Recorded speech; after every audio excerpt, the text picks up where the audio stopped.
thank you. Are you ready for the second dish? Yes. Okay, I call this roasted squash and seafood chowder. But first, syempre, ang main ingredient natin dito is yung squash. I use butternut squash, but tell our viewers, what did you do with the squash? My mom bought a medium-sized butternut squash, cut it in half, and removed the seeds. Tapos, she rubbed it with a half-cup olive oil and seasoned it with salt and pepper, and sprinkled it with about 1 tablespoon of sugar. Then nilagay sa oven at 425 degrees Fahrenheit for about 40 minutes. Once malabot na, she took it out and covered it loosely with foil and let it cool down. Then she scraped it, yung laman, and mashed it. Okay ka palang mag-Tagalog, Melissa. No. Did your mom teach you how to speak Tagalog when you were growing up? Obviously not. Konti lang. Okay. So hindi niyo pina-practice here sa bahay? Sign language, you can. Yeah. Okay. Dito na po lumaki si Melissa, and obviously hindi siya nagtatagalog masyado, but she tried. So, I give you credit for that. Okay. So, eto na po, ang mashed na squash. We roasted it, and now it's mashed. Now, let's put this on the side, and focus on the rest of the ingredients. Meron na po tayong nakahandang diced onions dito. First thing we're going to do is to sweat this in a little bit of olive oil over medium to high heat. Then we add some diced carrots. Lutuin po ito at haluin occasionally hanggang sa lumambot na. Okay, Melissa, while I'm doing this, you want to tell our viewers the seafood ingredients that I'm going to be using in this chowder recipe? Sure. Here we have 1 cup diced halibut, 1 cup sea scallops, and 1 cup chopped up raw shrimp. All right, Melissa, sometimes you can use clams or tahong. Do you know what tahong is? No. Mussels. Oh, okay. That's why we have the clam chowder. In the Philippines, if you don't have clams or hindi available, you can use tahong chowder, which is the mussel chowder, medyo slightly bigger. Oh, okay. Okay, now we add the celery to our stock pot. Some minced garlic, and kalahating teaspoon ng saffron, which adds a lot of flavor, pero optional po ito. Optional din ang next ingredient natin, some dry white wine. Now we add this butternut squash natin.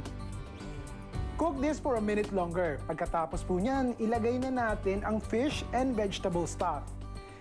Cover and cook for 5 minutes, stirring occasionally. Then, you want to add the seafood. And reduce the heat to low and cook for about 2 minutes.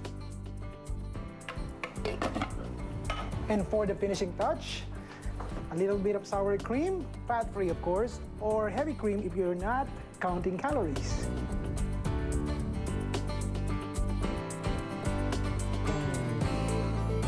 And this is ready to serve. Thank you, Melissa. Thank you. Good luck to you. To you too. Okay, mga kaibigan, we'll pause for a very small break. But first, here's a health pointer. This health pointer is brought to you by Fashik.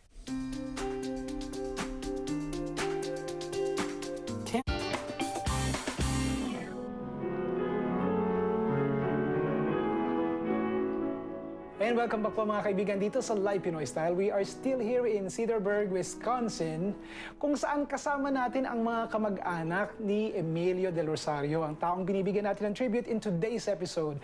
And right next to me is Clarissa Chic. Kapatid po siya ni Melissa, anak ni Tita Rica, at pamangkin siyempre ni Mr. D. Hello again. Hi. Alright, we're done with our 2 dishes. Now, for our main dish. It's skillet chicken, eggplant, zucchini, parmigiana. Very good. We have all the ingredients in front of us and it's all set to go. The first thing we're going to be doing is to brown the chicken. We're using boneless, skinless chicken breast cut into pieces. There you go. Now, Clarissa, you want to make sure your pan is really, really hot. You want to sear the chicken and make it brown. Carefully add the chicken, kasama ang minced garlic and some bay leaves. Lutuin po ito hanggang maging brown na ang manok. Then, idagdag natin ang sliced vegetables. We're using 1 large zucchini and 1 large Japanese eggplant. Hindi masyadong malaki ito, so probably we're going to be using 2, but this is a large zucchini. Pag wala kayong mabili, this is the common eggplant na nabibili po sa mga regular supermarkets dito sa States. Hindi ko po alam dun sa ibang party ng mundo. So, you wanna help me? Okay, sure. All right.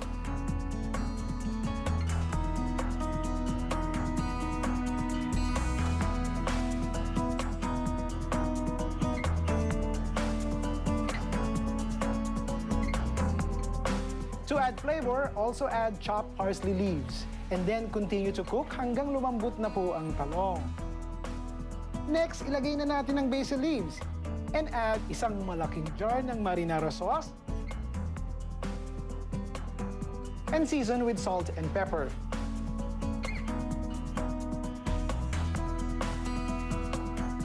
And you can add a little bit of sugar kung gusto niyo po medyo matamis yung dating. Haluin natin and cover. Cook for another 10 minutes hanggang sa ang flavors po ay all blended. And add shredded cheese on top.